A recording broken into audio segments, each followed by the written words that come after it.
জয় হিন্দ, জয় ভারত বন্ধুরা, তোমরা হচ্ছে ডিফেন্স লাভার চ্যানেল। দেখো, আজকে যারা পরীক্ষা দিতে যাবে বা আগামী দিনে যারা পরীক্ষা দিতে যাবে, ফটাফট প্রশ্নগুলো করে নাও।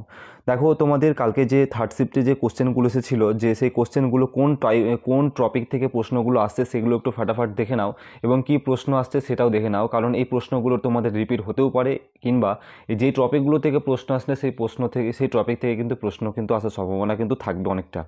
দেখো, কালকে যে প্রশ্নটা এসেছিলো যে পরিকল্পনা কমিশন পদের যে সভাপতি কে ছিল, তো দেখো প্ল্যানিং কমিশন, তো প্ল্যানিং কমিশনের যে সভাপতি তিনি আমাদের স্বয়ং কিন্তু প্রধানমন্ত্রী হয়ে থাকে। এটা আমাদের প্রত্যেককে জানে যে নরেন্দ্র মোদী কিন্তু প্ল্যানিং কমিশনের সভাপতি হয়ে থাকে। ওকে, এবং 1950 সালে কিন্তু প্ল্যানিং কমিশন প্রকাশিত হয়।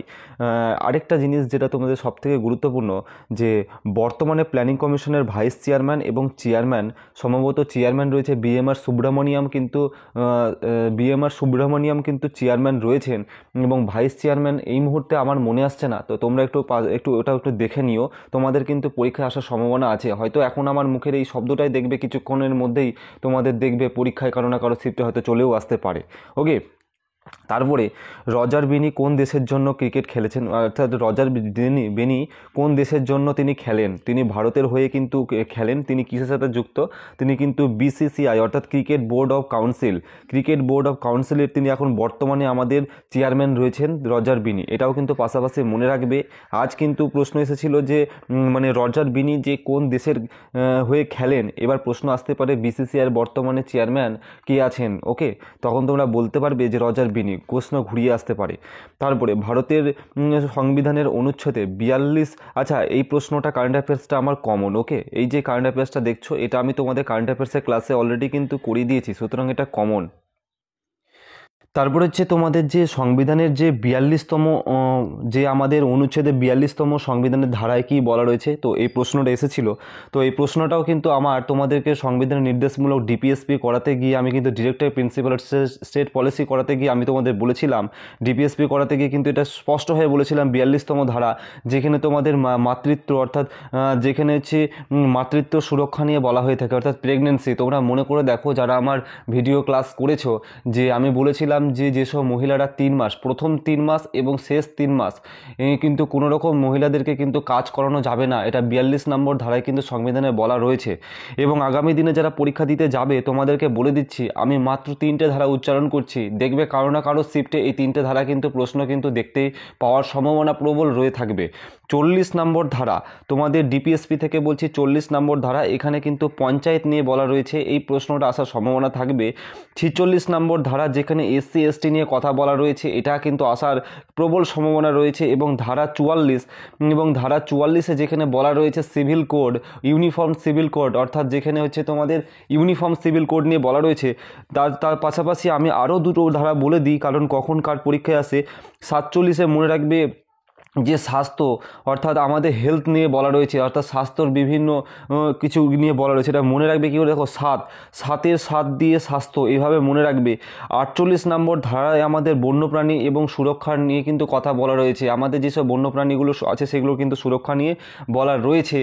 এটাও কিন্তু তোমাদের পাশাপাশি কিন্তু মনে রাখতে হবে। 49 নম্বর ধারায় বিভিন্ন যে মনুমেন্টসগুলো, স্মৃতিসৌধগুলো, অর্থাৎ ধরে নাও কেউ শহীদ হলো, তার যে একটা স্মৃতি হিসাবে একটা একটা স্মৃতিস্তম্ভ তৈরি করে তার মধ্যে প্লেটের মধ্যে যে লিখে রাখা হয়, তো এগুলোকে সরকার কি করবে? এগুলোকে সরকার তাদের যত্ন সহকারে কিন্তু এগুলোকে দেখবে। তো এটা 49 নম্বর ধারায় বলা রয়েছে। তো এই প্রশ্নগুলো কিন্তু আগামী দিনে যারা পরীক্ষা দিতে যাচ্ছ, যতগুলো ধারা উচ্চারণ করলাম কাইন্ডলি একটু মনে রেখে দিও। তারপরে 2023 প্রজাতন্ত্র দিবসে কোন দেশের সেনা অংশ নিয়েছিল, অর্থাৎ 2023 সালে যে আমাদের যে রিপাবলিক ডে হয়েছিল, অর্থাৎ প্রজাতন্ত্র দিবস, সেই সময় কোন দেশের সেনা অংশ নিয়েছিল? তো মনে রাখবে মিশরের সেনা অংশ নিয়েছিল। এবং সেই সময় যে মিশরের যে রাষ্ট্রপতি আবেদল ফাতাহ আল সিসি, সেই সময় কিন্তু তিনি আমাদের প্রধান অতিথি গেস্ট হিসাবে কিন্তু এসেছিল, ভারতের কিন্তু গেস্ট হিসেবে এসেছিল। কে? আবেদল ফাতাহ আল সিসি কিন্তু এসেছিল। ওকে, তারপরে ইরফান পাঠানের ভাই 2024 নির্বাচনে কোন রাজ্য থেকে জিতেছিল? তো এই প্রশ্নটা এসেছিল। যারা এটা পশ্চিমবঙ্গের বাসিন্দা তারা আশা করছি প্রত্যেকেই পারছো, ইউসুফ পাঠান এবার বর্তমানে কিন্তু আমাদের নির্বাচনে দাঁড়িয়েছিল 2024 নির্বাচনে। তো ইরফান পাঠানের ভাই যে ইউসুফ পাঠান, ইনি কিন্তু পশ্চিমবঙ্গের যে আমাদের মুর্শিদাবাদ জেলা রয়েছে, সেই মুর্শিদাবাদ জেলার বহরমপুর নির্বাচনী মণ্ডলী থেকে কিন্তু জিতেছিলেন। তৃণমূল টিএমসি অর্থাৎ তৃণমূল কংগ্রেস থেকে কিন্তু তিনি ভোটে কিন্তু বিজয়ী প্রাপ্তি হয়েছিলেন অধীর রঞ্জন চৌধুরীকে হারিয়ে। তো এটা প্রত্যেকেই আশা করছি যারা মানে পরীক্ষা দিয়েছো তোমরা এটা করে আসতে পেরেছো। তারপরে যে এই প্রশ্নটাও আমার কমন, যে পুং চলং কোন কোন রাজ্যের একটি লোকনৃত্য। দেখো ভাই, সব প্রশ্ন তো মাত্র কয়েকটা ক্লাস করেছিলাম, তো মানে একবারে তো হুবহু তো সব প্রশ্ন তো কমন আসে না। মোটামুটি তো 6-7টা, কারো শিফটে আগের দিনের শিফটে 8টা কমন এসেছিলো, কোনো শিফটে আমার ক্লাস করানো থেকে 6টা আসছে, 7টা আসছে। এই যে 6-7টা যে রেশিওটা, এই মাত্র 17টা ক্লাস করিয়ে, এটাও কিন্তু কম কিছু নয়। আমি তোমাকে সারা বছর পড়াইনি, মাত্র কয়েকদিন পড়িয়ে কিন্তু যে ক্লাস করেছি তার মধ্যে থেকে প্রশ্নগুলো এসেছে। তোমাদেরকে যারা চ্যানেলে নতুন ভিজিট করেছো আমি বলে দিই, তোমরা আমার টেলিগ্রামে যুক্ত হয়ে যাও, সেখানে এই পিডিএফগুলো পেয়ে যাবে।